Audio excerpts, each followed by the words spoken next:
Hello प्यारे दोस्तों, आप लोगों का हमारे चैनल में स्वागत है। जैसा कि हम लोग अभी हिंदी जो दिया है 23वां पाठ, आज हम लोग देखेंगे भाषा भारती जो बुक दिया है 23वां पाठ महान विभूति दान में यहाँ पे देखते हैं पाठ का अभ्यास सबसे पहले दिया गया है कि शब्दों के अर्थ शब्द सभी का हल यहाँ पर दिया जाएगा, ठीक है?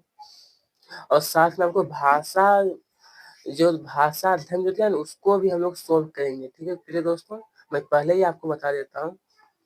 देखिए यहाँ पर शब्दों का अर्थ यहाँ पर इसने दिया है, अभाव का मतलब होता है कमी और एक और अर्थ दिया है कि अलंकार में अस्थायी भावों से रहित। अगर चाहे तो सिर्फ अभाव का मतलब सिर्फ कमी लिखिए, इसे आप चाहे तो नहीं भी लिखिएगा, सिर्फ एक अर्थ लिखना है। यहाँ पर दो अर्थ बताया कि कमी और दूसरा ये वाला, तो इसे आपको नहीं लिखना है। अच्छाई का मतलब अनस्वर लिखना है, ये वाला आपको नहीं लिखना है।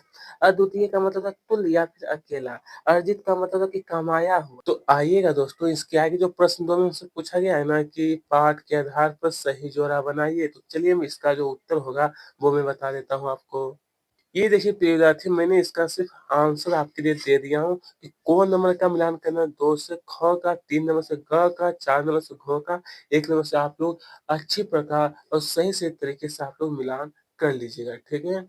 अब चलिए इसके आगे जो पूछा गया कि निम्नलिखित प्रश्नों के उत्तर संक्षेप में। पहला कि डॉक्टर हरि सिंह गौर का जन्म कब और कहाँ? कब और कहाँ? चलिए मैं बता देता हूँ आपको।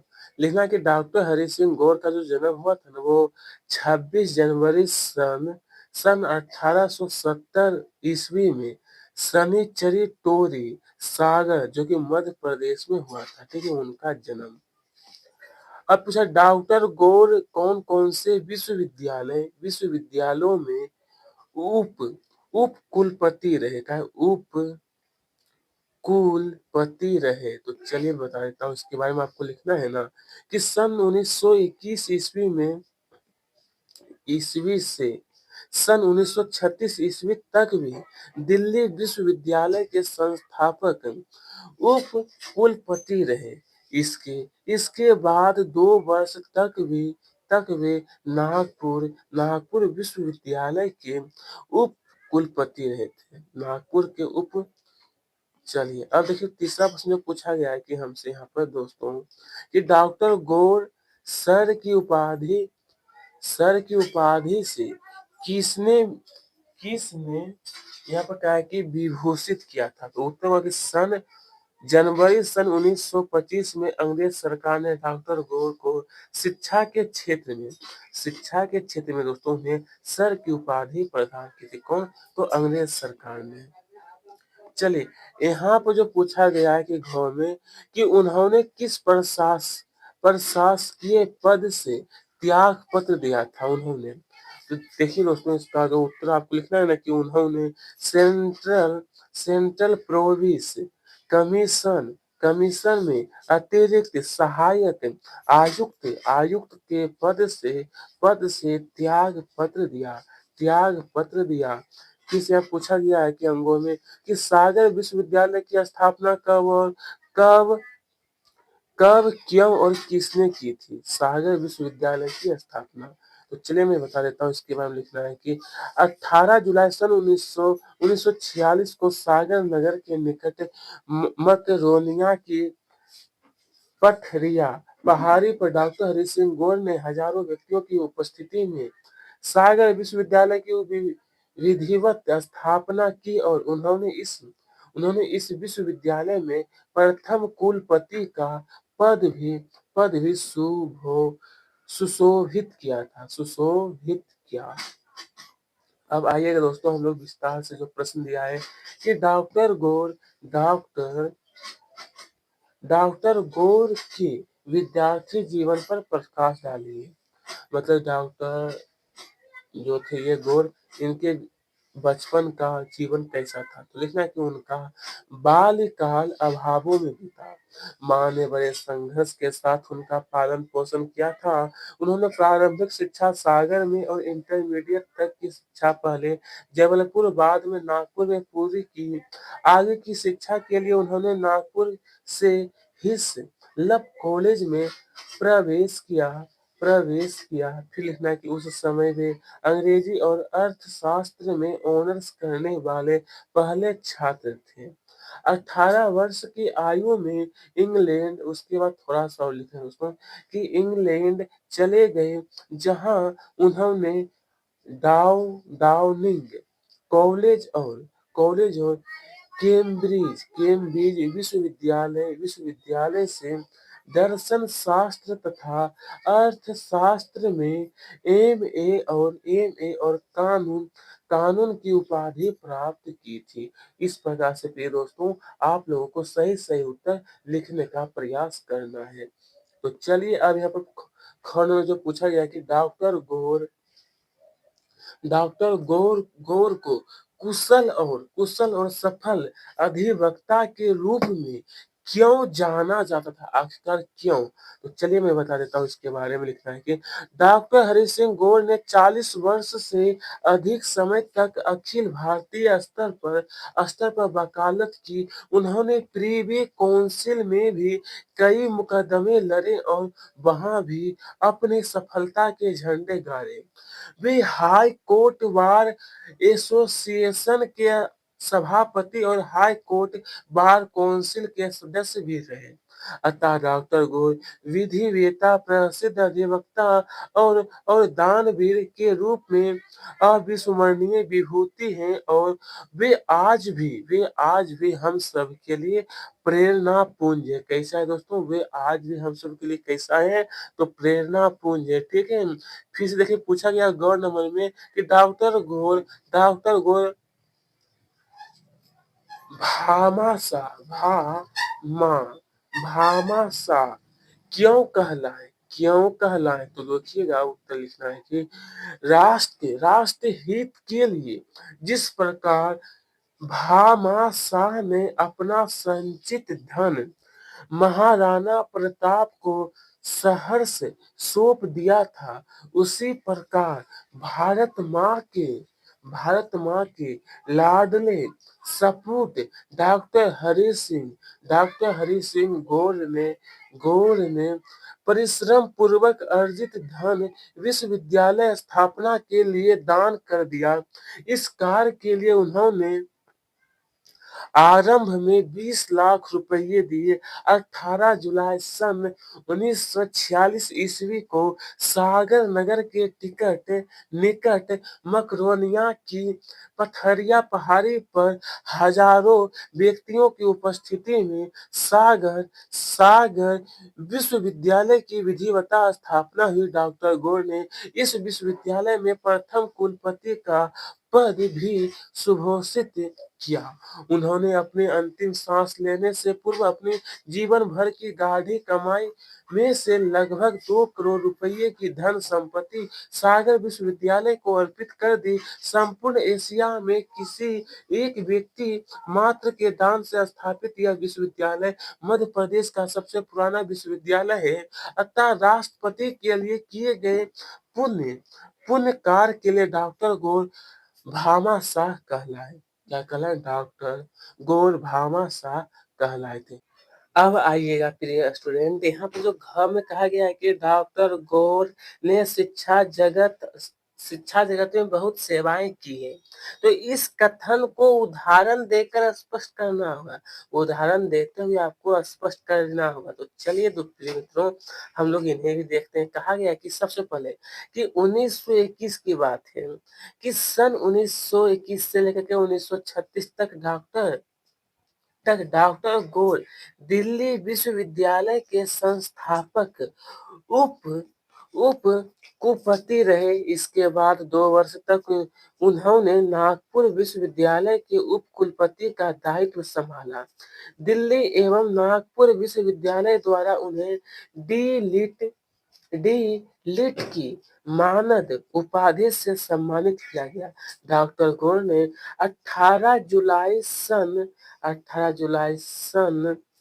1946 ईस्वी को सागर नगर के निकट मकरोनिया की पथरिया पहाड़ी पर हजारों व्यक्तियों की उपस्थिति में सागर विश्वविद्यालय की विधिवत स्थापना की।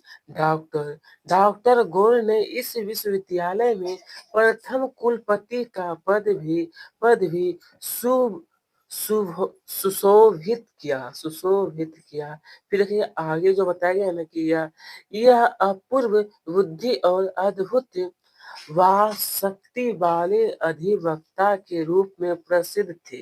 इनकी अद्वितीय प्रतिभा, मौलिक सूझबूझ, तीव्र स्मरण शक्ति उनके प्रत्येक शब्द में आत्मविश्वास के साथ झलकती थी। न्यायालय में उनका परिवाद प्रस्तुत करने का ढंग ओजस्वी, अनोखा एवं रोचक होता था। डॉक्टर हरि सिंह गौर का गहन गहन विश्व विश्वकोशीय ज्ञान, अनुभव और दूर दूरदर्शिता अपूर्व था। कैसा था? दूरदर्शिता अपूर्व अपूर्व थी। इस तरीके से आप इनका उत्तर लिखना है, ठीक है। उसके बाद दोस्तों थोड़ा सा और है, देखिए इनका उत्तर थोड़ा सा मतलब लंबा, लेकिन आपको चाहे चाहे तो दोस्तों आप यहाँ तक भी लिख करके पूरा कर सकते हैं, ठीक है। अगर आपकी इच्छा है कि और भी लिखें तो ये वाला भी अगर चाहे तो आपको लिखना है, अन्यथा चाहे तो आप इसे छोड़ भी सकते हैं, ठीक है। फिर दोस्तों मैं तो आपको दिखा देता हूँ, अगर आपकी चलिए ये देखिए इतना बना दिया, लेकिन अगर आप चाहे तो इस पेज वाला जो प्रश्न सॉरी उत्तर जो आप चाहे तो इसे छोड़ भी सकते हैं, ठीक है। सिर्फ यहाँ तक भी आप लोग लिख करके पूरा कर लीजिएगा, ठीक है। तो चलिए प्रिय मित्रों, अब हम लोग देखने वाले हैं प्रश्न क्रमांक जो 5 दिया है ना कि सरस्वती सरस्वती लक्ष्मी दोनों ने दिया तुम्हें सादर जयपत्र का आशय स्पष्ट कीजिए। इसको कहा है आखिरकार दोस्तों कि स्पष्ट करना इसके बारे में। तो चलिए मैं बताता हूँ कि डॉक्टर गौर को माँ सरस्वती के महान अनुकंपा से शिक्षा जगत में महान ख्याति अर्जित हुई, जिसके कारण उन्हें परिश्रम पूर्वक धन भी अर्जित हुआ। इसलिए इसीलिए राष्ट्र कवि मैथिली शरण गुप्त ने उनके बारे में कहा कि सरस्वती लक्ष्मी दोनों ने दिया तुम्हें सादर जयपत्र, दोनों ने दिया तुम्हें सादर जयपत्र। इस प्रकार से आप इनका उत्तर करिएगा। इसके बाद प्रिय विद्यार्थी हम देखते हैं भाषा अध्ययन निम्नलिखित शब्दों का अपने वाक्य में प्रयोग कीजिए। ये कि शिक्षा, विधि, विभूति, अधिवक्ता और औपचारिक। चाहे तो आप इसका वाक्य प्रयोग कर सकते हैं अगर आपकी इच्छा है तो, अन्यथा आप चाहे तो इसे छोड़ भी सकते हैं, ठीक है। तो यहाँ पर शिक्षा, विधि, विभूति, डॉक्टर, उसके बाद यहाँ पर सही दिया औपचारिक। इस तरीके से आप इनका पूरा कर लीजिएगा, ठीक है। उसके बाद विद्यार्थी यहाँ पर कहा कि निम्नलिखित शब्दों का समास वगैरह का है यहाँ पर कि करते हुए उनके समास का क्या है नाम लिखने के लिए। चलिए मैं बता देता हूँ। देखिएगा दोस्तों ये मतलब क्या है, शब्द दिया गया है और देखिए शब्द ये है और ये मतलब क्या है समास वगैरह, और ये है समास का नाम। तो लालन पालन, ये देखिए समास वगैरह यहाँ पर क्या गया, ये द्वंद्व समास है।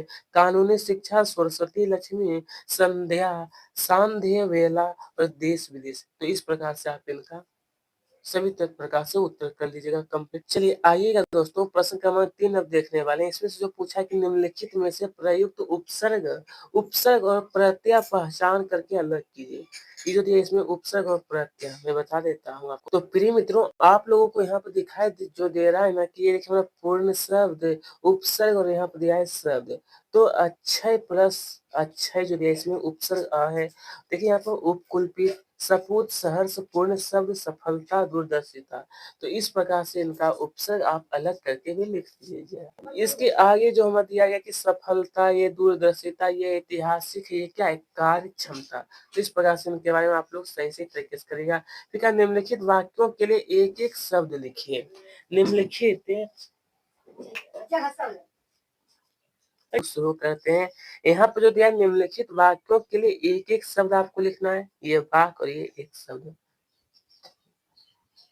जैसे कि सबसे एक आपको बताया गया है कि वकालत आने करने वाला वकील जो थोड़ा जानता उसको कहते हैं अल्पज्ञ। जो कभी ना हो सके उसको हम लोग कहते हैं असंभव। जो कभी ना हो सके उससे हम लोग कहते हैं असंभव। जिसके आर पार देखा जा सके पारदर्शी या जा सके उसको पारदर्शक भी कहते हैं। विद्या अध्ययन करने वालों को हम लोग विद्यार्थी कहते हैं। चलिए अब यहाँ पे क्या निम्नलिखित मुहावरे का अपने वाक्य में प्रयोग कीजिए। ये कुछ हमारे देखिए मुहावरा दिया जिसका क्या है वाक्य में प्रयोग करिए। झंडा गाड़ देना जिसका वाक्य प्रयोग, अधिकार जमा देना प्रयोग यहाँ पर दिया है। दूसरा लोहा मनाना, इसका अर्थ है कि प्रभुत्व स्वीकार करना। ये नीचे देखिए वाक्य प्रयोग आपका दिया गया है। चलिए अब देखेंगे घी के दिए जलाना जिसका अर्थ होता है खुशियां मनाना। इस प्रकार से प्रिय स्टूडेंट आप लोगों को पूरा कर लेना है एक एक करके, कहीं पर कोई आपको परेशानी नहीं होने वाला है। इसी के साथ एक और दिया दोस्तों आंखों का तारा होना जिसका अर्थ था कि बहुत प्रिय होना, और ये दिया है वाक्य प्रयोग।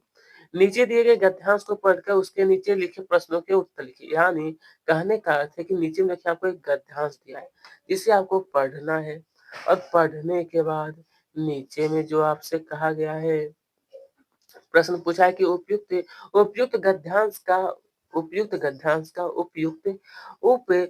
शीर्षक लिखिए। उपयुक्त शीर्षक देखिए उपयुक्त शीर्षक है समय का महत्व, आपको लिखना है। उसके बाद देखिए दूसरा प्रश्न जो पूछा गया इसका उत्तर आपको लिखना है। ख का उत्तर कि आलस्य समय का सबसे बड़ा शत्रु है। सबसे अच्छी बात कही गई है। आलस्य जो है ना दोस्तों समय का सबसे बड़ा शत्रु है। समय का सदुपयोग करने वाला व्यक्ति श्रेष्ठ नागरिक बन सकता है। नंबर 4 में समय का सदुपयोग उद्यमी और कर्मठ व्यक्ति कर सकता है। कौन? उद्यमी और कर्मठ व्यक्ति जो होता है। इसी के साथ आज का पाठ हमारा समाप्त है। धन्यवाद। ठीक है दोस्तों।